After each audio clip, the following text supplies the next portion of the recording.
Hey guys, it's Ted Bogert. Welcome back to the Ted Show. I've been looking forward to this all day long. First of all, big shout out because 900 episodes as of this episode right now. Very excited to have my brother on here. Dorian Medina is on, Sigma Chi. Yeah. He's got a great message and a business that I know you're going to want to know about. But thank you all for the love and support. We appreciate you. 900 episodes in. I love each and every one of you who've supported the show and have been a guest. So enough about me and the show. Let's dive into Dorian. Dorian, welcome. Thank you so much for having me on. I appreciate it. If you're watching us, I'm super grateful for you. Hope you're happy. Hope you're well. Much love sent to you. Amen. Same to you. So we have been trying. I've been following you since I realized you are a Sigma Chi like I am. And so you always want to support. You want to support people you love, and especially when you have something in common, which we have the fraternity in common. Of course. But I followed your journey. You have such a great one. So enough of me talking. Tell them a little bit about you. Talk about your journey and some origin story for us. Yeah. Thank you, Ted. I appreciate it. I'm in the health and fitness space. I went to college, Sacramento State, graduated, played football. I got hurt, and then from there, I found CrossFit about a month before I graduated. I was doing fitness for a pretty good amount of time, and then I wanted to do CrossFit and make that a career. Initially, just coach. And man, I slept at gyms. I commuted so much for free. I did lots of free work. And in the health and fitness space, you're going to do a lot of free work. So if you're an entrepreneur and you're looking to get into health and fitness, specifically coaching, you might have to do a lot of free work, specifically in the strength and conditioning world. And man, I was just from gym to gym, gym floor to gym floor. And then finally, I got my very first opportunity at CrossFit Elk Grove. And then from there, they ended up selling the business, and I wasn't a part of their staffing. So I was, back, just coaching for free. And then finally, I got my I had an amazing career at ASAP Fitness. I ran the gym. It was everything I ever wanted. And I just finally decided to start my own brand in Black Box and Mobile Fitness. And then, yeah, that's basically, that's a little bit of my origin story. I'm super grateful with where I'm at right now. I'm super thankful with where I'm at in my life. And I appreciate all the losses and lessons that I've learned so far. So let's go back a little bit. So tell me, were you always into fitness? You said you played football. Were you always a sports guy, a sports nut? Fitness, you grew up around that? Yeah, I grew up around that, being in sports. I played football, basketball, and baseball. I was mildly recruited in basketball and football, and I decided to walk on at Sacramento State.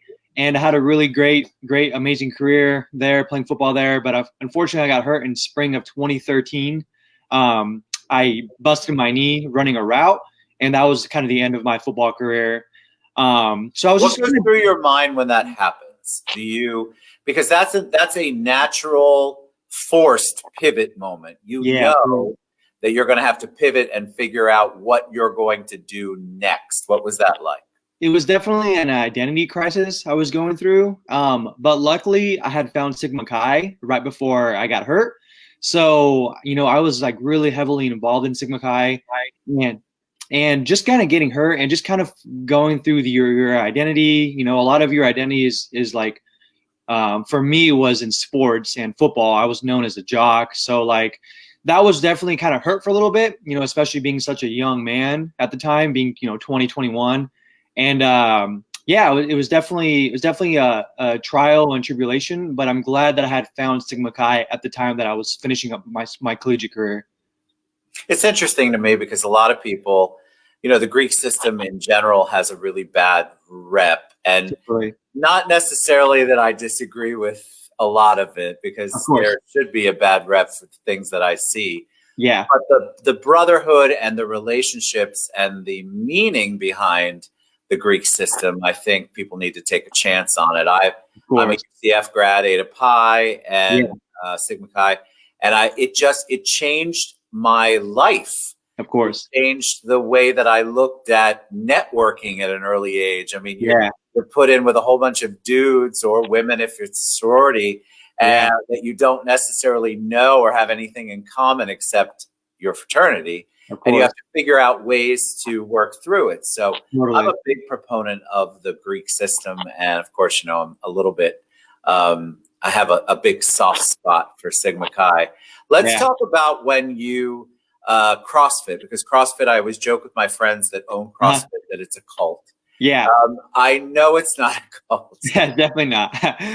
but it is life changing for a lot of people. What did you want to do different from that when you opened Black Box Mobile Fitness? Yeah, totally. So, as I got more and more into coaching and as I got more and more into business and fitness, one thing that always troubled me was kind of group classes, in the sense that you have 20 different people in a group class with 20 different goals, right? And in CrossFit, you're doing strength movements, you're doing body weight movements, you're doing gymnastics. But for someone that doesn't want to learn necessarily how to be a better barbell oriented person, meaning how to snatch or how to clean and jerk, or someone that doesn't really care about walking on their hands or doing gymnastics, like they want to lose weight, they want to be healthy. So like I wanted to bring Black Box and make it so where it's individualized for someone. I'm going to their house, I'm training them in their garage or in a nice comfortable spot, a nice safe space for them. Because going to the gym, that's already hard in itself, especially if you have kids, you have a family, you have a business. There's so much stuff to do, right? You might have to sit in traffic depending on where you live. If you can only make evening classes, right, you're having to drive to the gym. There's tons of traffic depending on where you live. So I wanted to basically not have that barrier for someone. And then obviously if someone's brand new to fitness, going to a gym where there's tons of fit people, in CrossFit, sometimes, there's, your shirts are off. So that could be like very, very intimidating for someone that's brand new to fitness. Yes. So I wanted to create this experience where someone can work out in the comfort of their own home. They don't have the excuse of they don't have the time to go to the gym. I go to their house, I unload my equipment depending on what the program is for them. And then they leave and they're already there at their house. They can make their smoothie, they can make their lunch, they can go right in the back and, use their own amenities. Like it's more of a comfortable spot for them. And they're getting an individualized program that is catered to their priorities and to their goals. I think that is so important because back in the 80s is the last time I really worked out. For sure. Before you were born. And so back then you followed what everybody else did in the gym. There was really no rhyme or reason to what you were doing. Yeah. And I think a lot of people, because we've learned so much from the health industry, of course, about what's good, what isn't, what works, what doesn't, and that it has to be catered to the individual. Yeah. A lot of these places don't do that. Of course. So creating it, for example, like somebody like me who's older, you'd have to take that into consideration. You'd have to take into consideration, I haven't worked out in 30 years. Totally.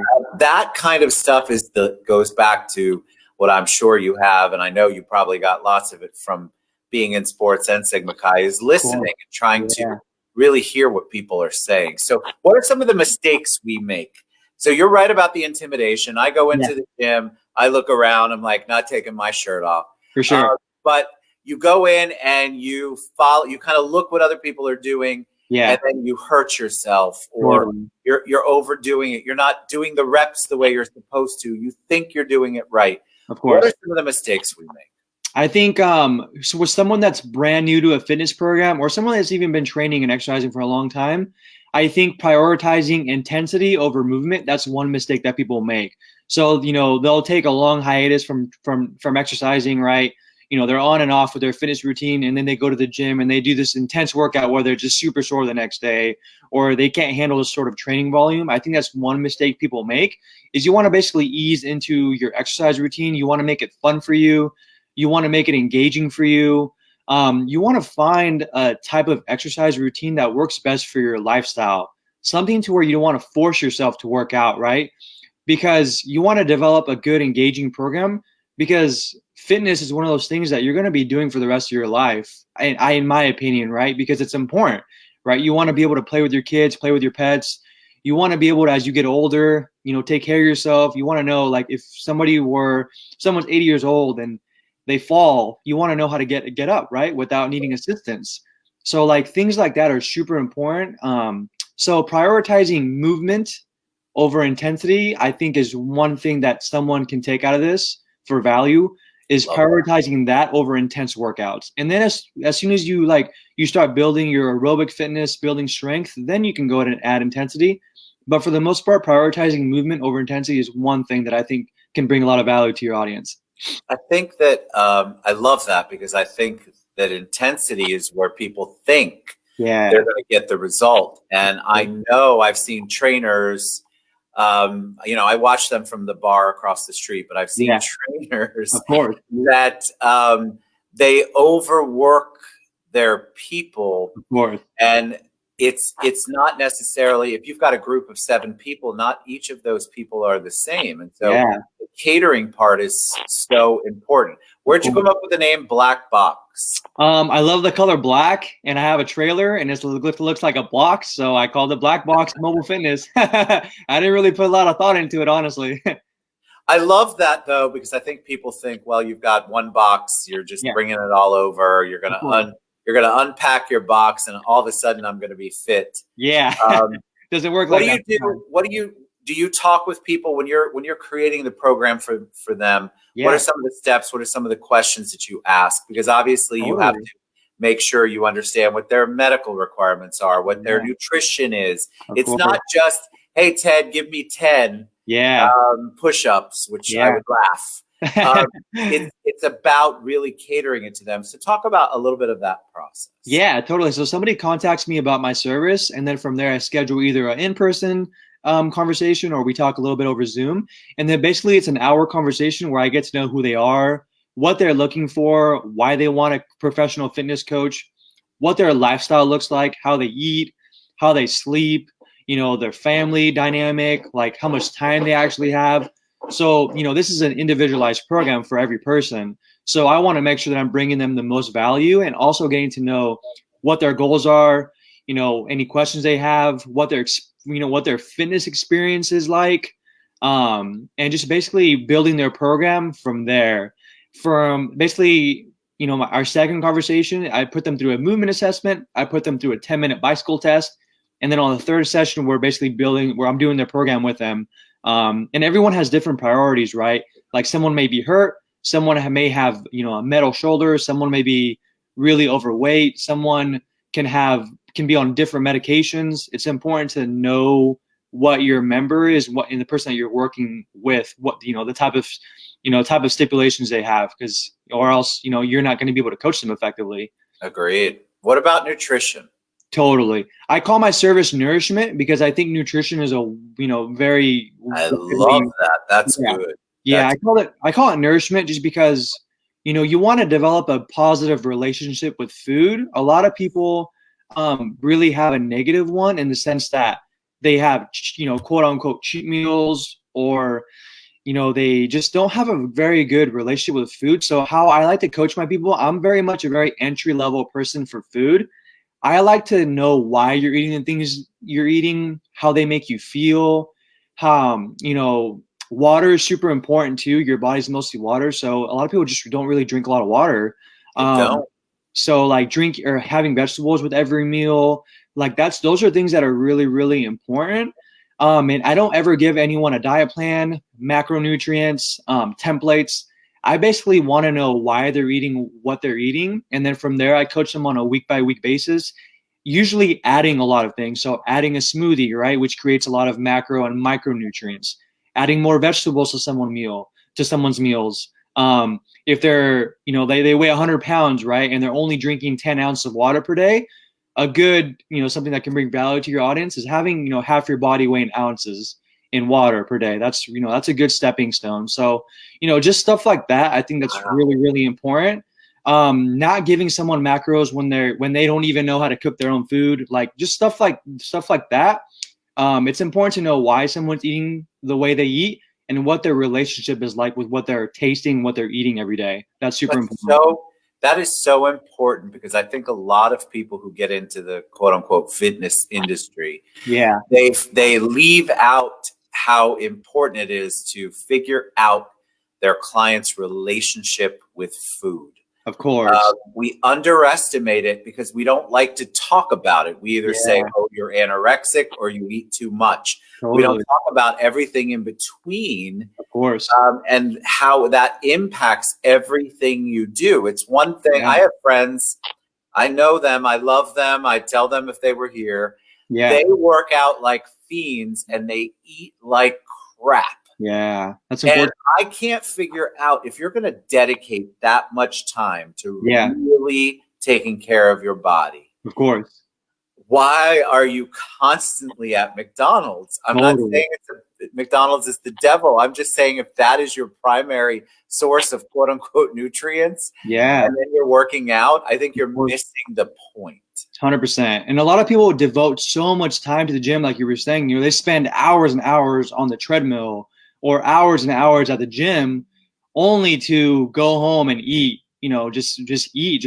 They don't. A lot of people aren't very conscious of what they're putting in their body, mainly because food is so easily accessible. You can go to every there's a grocery market on every corner. There's a gas station where you could find food. And unfortunately, in this country, it's food is easily accessible, and it's not the most quality. And I think having more education behind having a nourish-based, lifestyle-oriented food program for yourself is super important, as opposed to giving someone a diet or macronutrients or templates. Teaching people how to cook, like, that's really important. Like, I teach my members all the time, like, hey, if you want to go have pizza, but like, maybe go and buy the ingredients. And then if you have kids, make it a bonding experience to where you can teach them how to cook while doing it at the same time. And then you just enjoy the pizza that much more because you put the work in, you made it, and then you created a bonding experience for your kids, which will then lead them to make better choices as they get older. Because, kids, they look up to their parents, they see what their parents do. So, like, if you create bonding experiences like that, I think that's something that can bring value to your audience as well.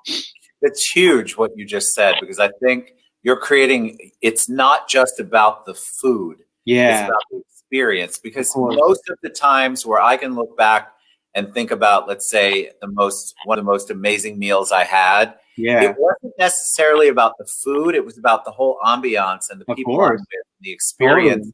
And what we created. So what you're saying is so important. Instead of focusing on, all right, I'm going to go get a Papa John's, or whatever your poison is, you actually create, and then the bonding moment's so important. That mental health side of what you're talking about, I think is critical. I think a lot of people who are in the fitness world leave that part out. For sure, totally. And just like other things, like putting your fork down, after every bite, chewing your food, smelling your food. Like, those are just super important things that you can be doing just to create a healthier, better relationship with what you're eating. I'm thankful too. Like, I'm old school. So in my head, I say grace. Of course. But I think it's not about grace or who you pray to or what you think. It's about the gratitude. Totally. And there's a lot of studies that have been done about gratitude and food and how your experience and what you're thinking about while you're ingesting it and what you're smelling and how you're feeling. Of course. We shovel. We tend to, as Americans especially, we shovel that food in because we're in a hurry. We don't want to sit down and enjoy it. We're not with our families. Everybody's on their phones, watching TV. So the enjoyment of the food and having a positive experience with it is just as important as the rest of your fitness. 100%. 100%. And just like I said, it creates a bonding experience. People or food brings people together, just like music does, just like sports does, just like Sigma Chi has done for us. Like, it creates this like community. So, like, being mindful obviously of what you're eating and how it's smelling, and putting your phone away and just being conscious of what you're eating. That's super important.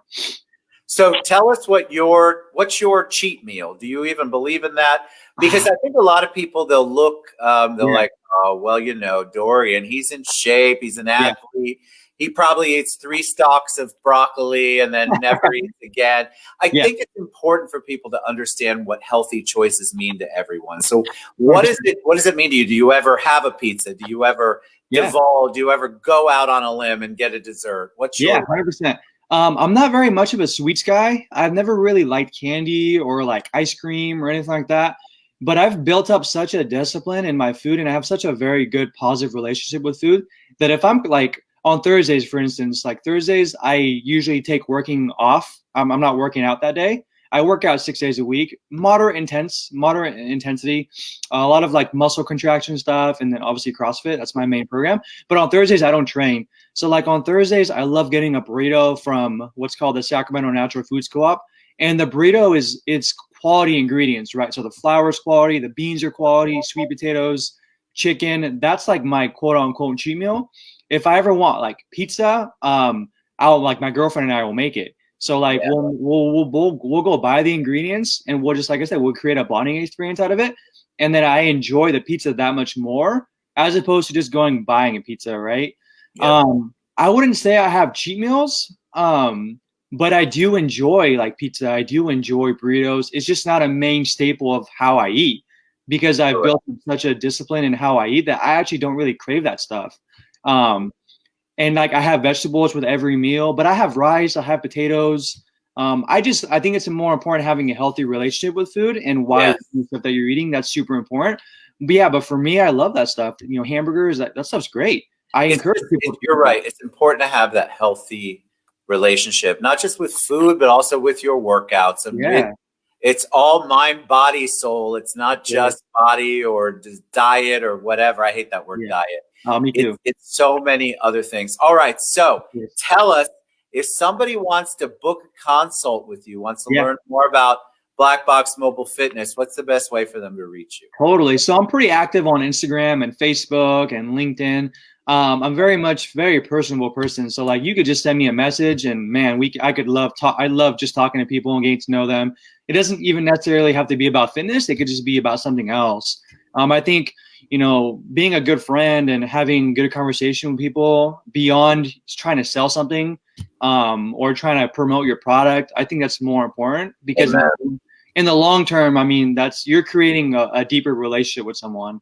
And if you do that with good intent, I think, you know, if you own a business or you sell a product or service that you're super passionate about, I think that will pay you much more over time in the long term. So like if they want to connect with me, Instagram, Facebook, I give out my number all the time. Like I'm just easily accessible. Like I'm just super personable. So like, all I have to do is send me a message and then we can kind of go from there. I love that. I love your spirit, Dorian. I think it's amazing what you're doing. And you can't fake that kind of spirit. You really do feel it and you give it back to the people that you work with. So kudos to you, my friend. Thank you, brother. Brother, for finding what you want to do and your passion. Of course. What you want to be with someone like Dorian, you want somebody who's got that passion and has enough for you and him until you're ready to have it on your own. And so big kudos to you. All right. Black Box Mobile Fitness, Facebook and Instagram. I put it down there. I also tag Dorian. Reach out to him, get a consult, talk to him about your life. And even if you don't want to talk about fitness, you heard him. He's a personable guy, but I'm sure he'll turn it around and ask you what your relationship is. God bless you, my brother. I appreciate you so much, Dorian Medina. Thank you for being on the TED Show. Thank you so much for having me, man. I appreciate it. The bond is always reciprocal. And if you're watching, I appreciate it. Thank you so much. I'm super grateful. Hope you're healthy. Hope you're happy. Send me a message if you ever need anything. Fantastic. Dorian Medina. We'll see you guys later. We'll be back sometime tomorrow. Reach out to Dorian. What do you have to lose? We're all working towards something. Why not have somebody who obviously has a heart for it like Dorian does and reach out to him? Somebody who's not intimidating. Thank you. What we all think of when we think of gyms. Thank you so much. All right. Thank you, Dorian. We'll see you soon. Bye, guys.